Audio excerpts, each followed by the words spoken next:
is the necrotic Death Caller. More your jam for Dragon Age The Veilguard as a mage? Well, let me show you my early game, level 20, Death Caller build that you can use pretty quickly. Now, I'm going to go over items as well, I'll do all that fun stuff, but let me show you what we have. Now, before we start this build, we are level 21, we have 24 points to spend, as you can see here. And we rushed through the whole main game. Oh, not the whole main game, sorry, let me rephrase that. We've rushed through all the main missions, we've knocked out of Act 1, we have all the companions, and that's pretty much it. So, you should be able to get this online quicker if you're doing all like the side quests and all the character content, all that sort of stuff. I just rushed through the main story, so as you see the items aren't as powerful as they could be, but with upgrades, as you'll be able to do the more quests you do, you'd be able to make this build even more powerful than what you're about to see. But to start this build, we're actually going to take it in a bit of a weird route to begin with. So, we're going to start with Mind Blast. I love this defensive spell, it's awesome. But then going to come south, we're going to take Quickened Recovery. Mana regeneration restarts 25% faster when paused by spending mana or taking damage. We're going to continue with Chain Lightning, nice early spell to hit multiple targets, really handy in the early levels of the game, I can't lie to you. But most importantly, we're coming up to here. Fade Conduit, maximum mana plus 50, and mana equals abilities. Now if we come back to our Mind Blast, we are going to come back up to the top. We're going to take Charging Spirit. Staff Energy generates passively when you're not in combat, meaning when you jump into combat, your first attack can be a massive damage dealer, especially if you hold your triangle button and unleash one of those big heavy attacks that sweeps the battlefield.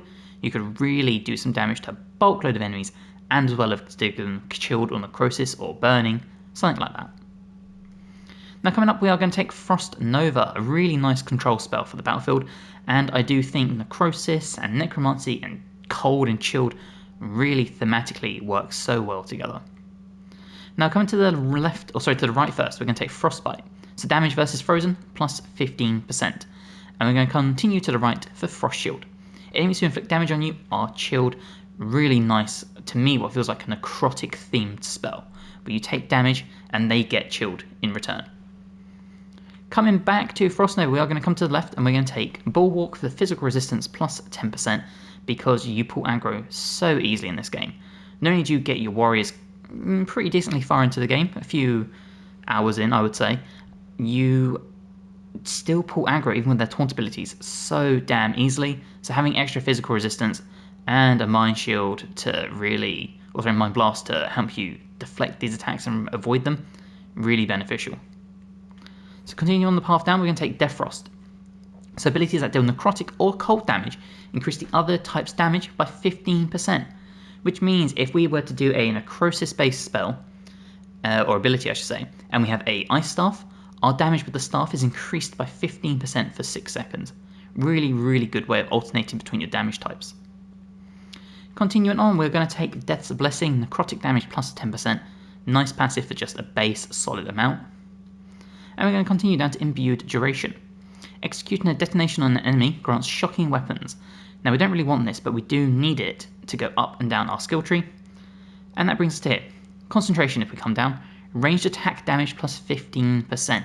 So that's an extra 25% basically for damage now, just from these two passives.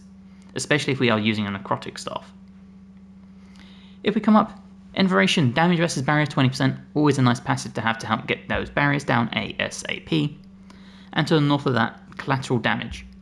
Hitting multiple enemies with a single area ability deals 10% more damage for each enemy hit. And because all of our spells are AoEs, you get to utilise this every ability. Now come back to the middle, we're going to go to the left and we're going to come to Corrupted Ground. So this is a area effect, has a duration, and it applies a weakened, which means you can trigger it with other characters.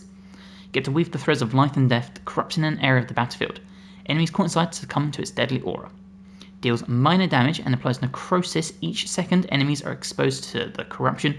So if you can place this in an area where there's a lot of enemies huddled together, you're going to do a huge amount of crowd control. Coming up to the top, we are going to take Arcane Defiance, Electric and Necrosis resistant plus 10%. And along here to Channeled Thoughts. If you hold L1 and do your square attack, focus your mind and generate up to 50 mana per second on command. Really nice way of getting those mana up so you can keep casting your abilities. Coming down, we are going to get Insidious Rot. maximum necrosis stacks +1, and don't forget necrosis is damage over time, so the more you stack up, the more damage you'll do over time. And we're going to continue downwards to further torment. 20% more bonus stagger to enemies with an affliction. Amazing, because it means if they have necrosis or chilled thanks to the build, their stagger bar is going to go up. Stagger equals takedowns, which equals huge damage. Now we come back up here to our channel thoughts. We get to go into our Death Caller specialization, and this brings us into the Crypt's Herald as our ultimate ability. Huge amount of necrosis damage. Slowly absorb life from all nearby enemies before ending in a punishing burst causing massive damage. And that's going to lead us into Spirit Bomb, a really good necrotic damage dealing area effect, blast effect that will detonate sundered enemies, so you can pair this with other characters. Drain the life out of enemies, then throw it back at them in an explosion of necrotic energy. Applies Siphoned and deals damage each second you're connected to the target, before a final blast deals bonus damage that intensifies the longer the target is exposed to it. And what's really cool about Siphoned? Necrotic damage over time returning a portion as healing, which means if you do pull aggro, and you probably will a lot, you can deal damage and recoup some of your health. And to the north of that, we're going to take the range attack damage plus 15%, because we will be using our staff, and Death's Blessing necrotic damage plus 10%. So with all that being said, bear in mind, you will be able to get this whole build online quicker. However, you cannot get your specialization until level 20. So as you're working your way through this, I would recommend getting as close to here as possible by level 20, but exploring these branching paths so that you are able to jump into this, as opposed to being, say, like level 19 and still being stuck like here, and still having nose to get to until you get to your specialization. Work your way through this path here, and then when you get really close, or you have this one unlocked here, then start exploring these other branching paths, even work your way down here, you can come down here, that type of thing. But just bear that in mind, you want to make sure you're as close as possible as you can, or you can always respec and then follow this guide once you get to level 20 to really help you make your decisions. So let's go over our items. Okay, so for your items, we are splitting our damage based on what we're using. So Orb and Dagger, we are going to be using cold damage, and for your staff, we are going to be using necrotic.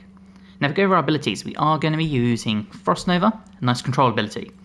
Chain Lightning, because at the moment we don't have any other necrosis or chilled themed spells, and Chain Lightning is just pretty handy. We're going to take Corrupted Ground, this is a really, really good necrosis spell to have. And obviously our ultimate being the Crypt's Herald. Now if we come into our items, bearing in mind I did just rush through the main missions, as I said, we're about 45% of the way through the game. So if you do all your side content, all that sort of stuff, get all the relics you need to upgrade the Caretaker, get all the loot and stuff, you could probably find items that can upgrade these so you get all the locked benefits. But if you don't have these exact items, or they're not quite powerful enough, just take ones that are the same damage type or very similar in stats and whatnot. But for an orb we are using Winter's Breath, and eventually plus 30% charged attack damage and plus 25% shield damage versus enemies with 20% barrier damage. For a knife we are using the Time Worn Mage Knife, plus 20% Arcane Bomb trigger damage. Arcane Bomb builds up thanks to your quick attacks with the orb, and eventually triggering an Arcane Bomb now also staggers enemies around your target. So a nice way of just allowing you to build up that takedown ability to deal huge damage to everyone else. For a staff, the Spirit Caller is amazing. It's probably my favourite staff so far in the game. 164 necrotic damage with 165 stagger. But more importantly, because you pull so much aggro, as I was saying, plus 30 defense, plus 20% resistances while at low health, and plus 20 armor damage thanks to the rune I put on. What's so important about this is that the defense, along with our abilities to heal ourselves through our siphoning and all that fun stuff, as well as our bulwark and all that, we really help tank ourselves up pretty decently for a mage. If we come over to our hat, we are using the Charistus Double Hat, and this is all about the mana generation and the stagger on ability use. Again, stagger equals takedowns, which is huge damage, and mana generation equals abilities, which is huge damage, as well as 20% fire resistance.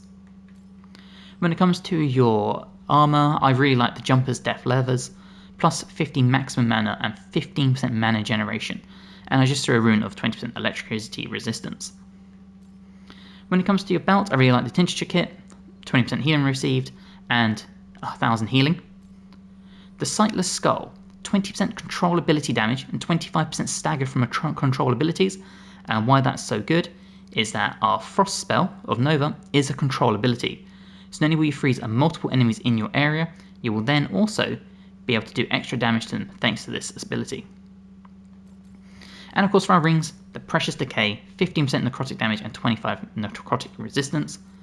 And the Glacial Talus, 6 mana on a kill and eventually 15 mana generation, meaning we just continually help regain our mana, especially if you compare it with this where we have 15 mana generation, couple this with another 15% mana generation, and you'll be able to cast abilities like no one's business. So let's take this into the field and I'll show you the combos. Okay, so as you can see we have our enemies here, and let's start our damage output. You'll see just how much damage we're doing to those barriers. And if we were to come into here, you can see we have a trio of Balara and Davrin. Now if we were to use our Corrupted Ground, that combos with Davrin's ability of Death from Above. And that also combos with Enfeebling Shot by Balara. So if you didn't want to use your Corrupted Ground, you wanted to use your Frost Nova to freeze people, you could still come in here with a Death from Above and an Enfeebling Shot thanks to these two. Or, if you really want to, you can just focus on your Corrupted Ground and Davrin together. Which I will come over here where there's more enemies and let's show you it. So if we were to target these guys, let's do a Corrupted Ground. There you go, you see the necrosis, and then we can come in with a Death from Above. And here's the big detonation.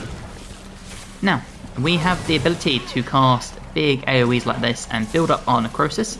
So by holding it down, you see our staff is powered up.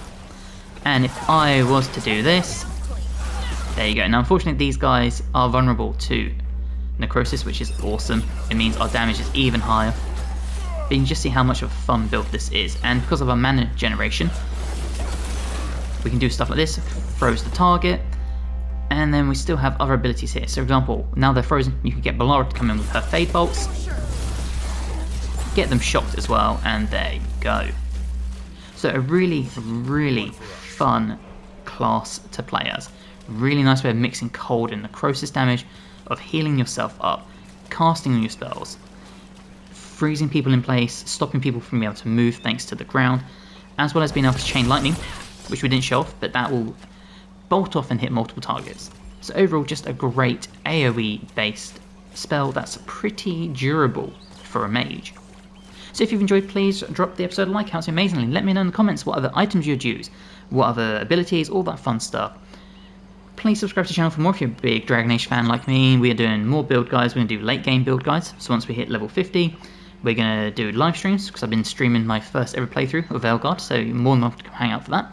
We've also got the Let's Play episodes for anyone that missed a stream, so I'd love to see you there. So yeah, if you haven't already, please subscribe, and hopefully I'll see you in the next one. Bye guys!